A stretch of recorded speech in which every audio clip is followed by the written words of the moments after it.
Yo mga peas! So, welcome back sa ating What's Your Craving video. So, dahil masama ang pakiramdam ng aking misis, nag-request siya sa akin na something na pwedeng higupin. So, yan, kumuha tayo ng Shin Ramyun.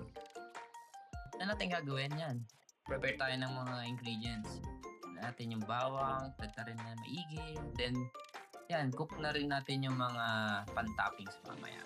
Then, habang tapos na tayo doon, yan, kuluan na natin tubig para maluto na natin yung noodles agad-agad. Swak! Let's go! Yung sarap, di ba? Yan, so, syempre maarte ako. Gusto ko something special lang. Syempre, misis ko kakain yan. Itlog, bupi mayo. Tapos yan, lagay natin yung mga kasama sa package ng Shin Ramyun.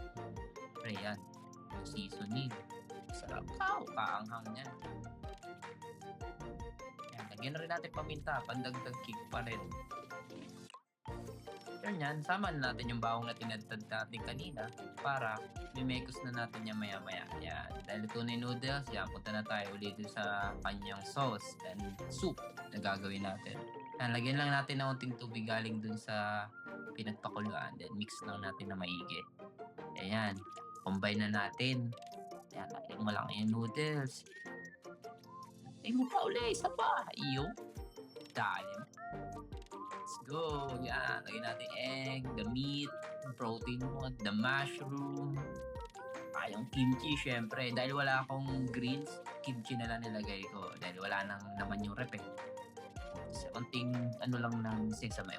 Okay na. Let's go. Natin kay misis. Tingnan natin kung masasarapan siya. Sarap! Sarap? Oo, pasado. Kayo ba? Ano bang cravings nyo?